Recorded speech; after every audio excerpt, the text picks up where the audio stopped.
hit here, got a chance to go in. Okay? So I'm taking that, and we just, that's what I take it.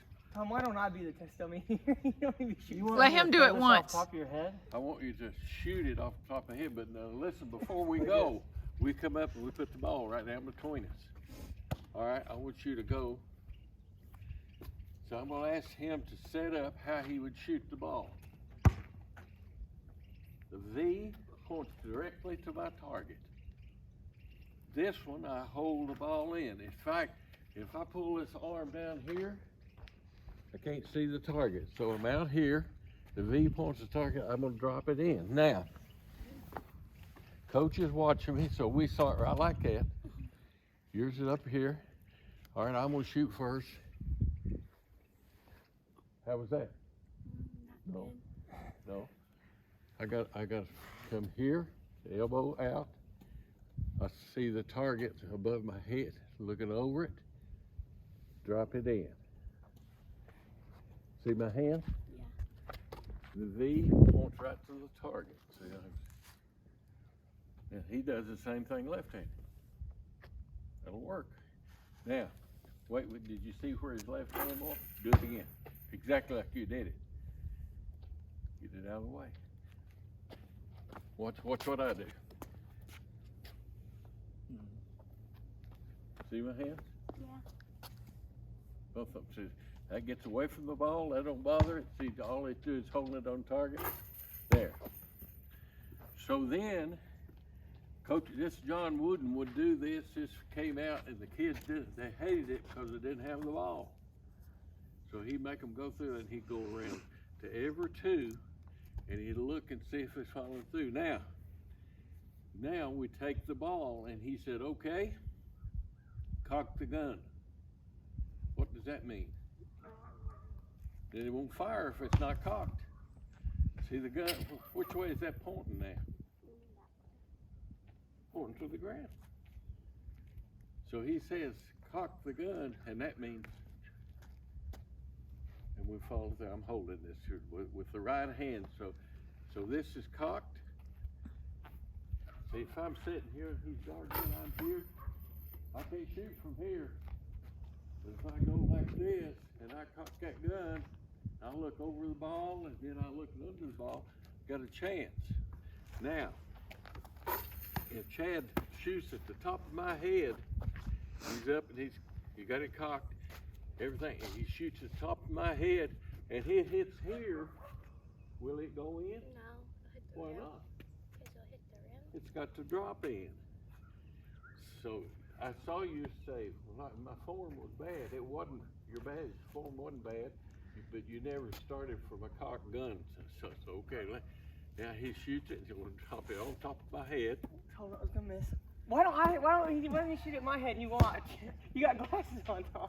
I'm worried about you. But did you, I couldn't tell where it was going. It was going right here. Well, see, in order for you to do, so Wooden would walk around for 15 or 20 minutes, and I watch him, and the kids are going nuts.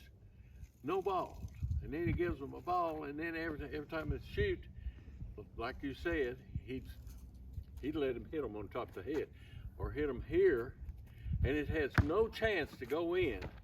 So you got the cylinder, and if it hits the front of the cylinder, what's going to happen? It ain't going in. Now, just so you don't get all carried away in doing this, if you shoot it correctly and do everything right, it's going to go in, right? No. Less than half the time. That means every time I shoot, I've got to follow the ball. And everybody, all my teammates got to follow the ball or have an assigned position if they're breaking on us to get back. So, understand that you can do everything right and still it's going to go in only half the time. The greatest shooters in NBA, you know, you ever who it is, even Curry, he didn't make them all.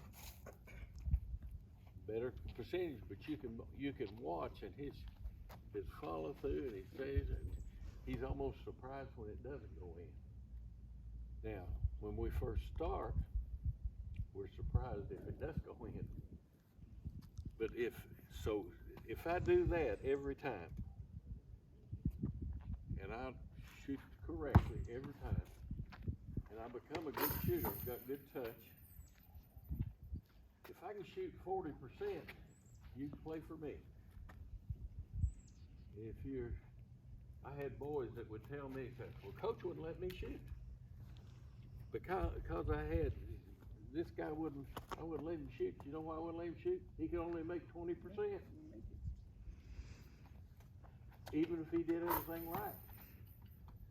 So if we do everything right and we have good touch, then you'll play. Coaches want you to make that shot. Okay, so we've got that. And if Chad and I are playing, I'm going to catch it now. If you hit it, I'll tell you if it hit the top of my head. Pretty close, pretty close. Now I'm going to, here, I'm cocked. Am I ready to shoot now? No. Look, V's pointing. See where it's pointing? Now, if Cody's guarding me, he's right here trying to keep me. If he's guarding me and he sees it down like this, I'm taking it. he goes to try to get it. But if he steps with that foot, then I'm going to step with that foot. See, I was having to say it. So if he steps over here, then I'm going to go over here. Now protect. Now, if he backs up just the least bit, I go. Now, if he doesn't come, I'm caught. You see, I can shoot him. If he does come, then I'm gonna. Now watch where I dribble the ball. He comes and gets real close to me. Now watch. See if he's got a chance to get this ball. Oh, that one's Why dead. not? Why couldn't you get it? Binding, or you didn't put it on the ground before you put it on the ground after you got The binding. mistake is when I do this. He comes the pressure back on. Yeah. Remember the first thing I told you? Where do you look at? The goal. See, I'm a threat to go. I guarantee you, I am a threat to go. Or to pass it to that guy over there. And then if you stay here, I'm gonna beat you. We're ready to go with that. So now it's not complicated, but fundamentals. If coach tells you in baseball to do it this way, do you do it that way? Yeah. Because the fundamentals are there. And if you don't get to play. I don't understand the fundamentals of baseball at all. I don't understand that, but I do understand this game. And so it's for instance, I noticed somebody back cut you a while ago. Now here, so Cody's standing out here at the ball, and I'm guarding Chad. He's back cutting me. Let's get this a little wider. He's back cutting me. I have to form a triangle that I can stop that back cut and still got a chance to intercept that ball. So I keep my eye on the ball. No.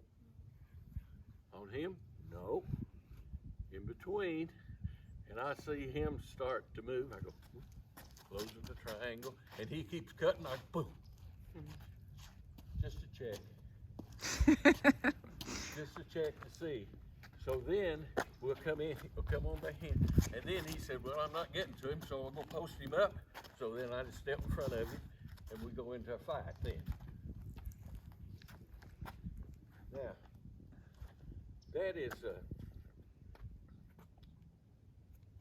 it's fairly simple. But if you break Too hard. now, if I do this, Chad steps here and I turn my head, he's got me. You can see both people. If you're between Cody and Larry, you can see both people. I'm looking right here. I can still see the ball, and I can see where Larry is. And then what he's hoping to do is that Cody will make a weak pass. He Yeah. can pick it off and go. And you got to be more aggressive. As fast as you are, you just let a lot of balls. You're like right here, and he throws that weak pass. You just kind of stay right here. Now, Get that every time. now, and then if first thing I do is what? Remember I told you to go where? Where are we trying to get to?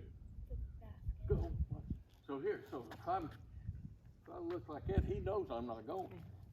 But if I turn around and I'm loaded, I don't I'm know where not he's going. going. He doesn't know where I'm going.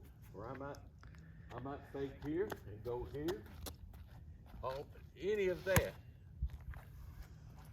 Okay, so now remember this. No matter how you do in shooting a ball, you'll never, until you become a really great shooter, you can't shoot. Maybe a third of them go in. It's like in softball. Can you do everything right when you're at the plate and still not get a hit? Yeah. Yeah. You can hit a ball right on the nose as hard as you can, right at somebody. And that pitcher's trying to, Yeah, he's they're trying trying to to get do out. everything right too. So that's where it gets complicated. That's where you just gotta But get the better consistent you with it. get at it, the better you get at having touch to shoot it, the better you get at doing the fundamentals correctly, the better you'll get. I had a kid that played for me, he's dead now, got killed in a car wreck. And one of the things that I tried to always do is be honest with my players. So I called Andy in. He was about 5'10", played the post, about all he could do. And he was 5'10", not very high, and made things even worse, he's slow. So you said, well, that kid don't have a chance to play. But you know what he had? Great big heart. And I said, Andy, I just don't see any way for you to play this year. The kids that are younger than you are better than you. Fundamentally, I mean, they're quicker. He said, Coach, I'll play for you this year and I'll be a starter. I said, you're not hearing me. You know, I'm just trying to be honest with you. Well, we go to Clay County about the second game of the year, and they're the best club around, and we couldn't get a shot off. And I put Andy on the post, and they knew Andy. They knew he couldn't score. We threw it in there, and he'd either score from 8, 10 feet, or make a pass that would lead to a score. And I said, my goodness. And Bobby Keith, coach, came up back. He said, that boy can't play. I said, I know it. He said, but he beat me tonight, didn't he? So he knew what he could do, and he had a heart. And he knew if somebody come to get him, and he knew how to find the other guy that's open. So heart, now that's another word we call passion. How hard do you play? Do you like to win? Me too. A lot more fun, isn't it, Coach?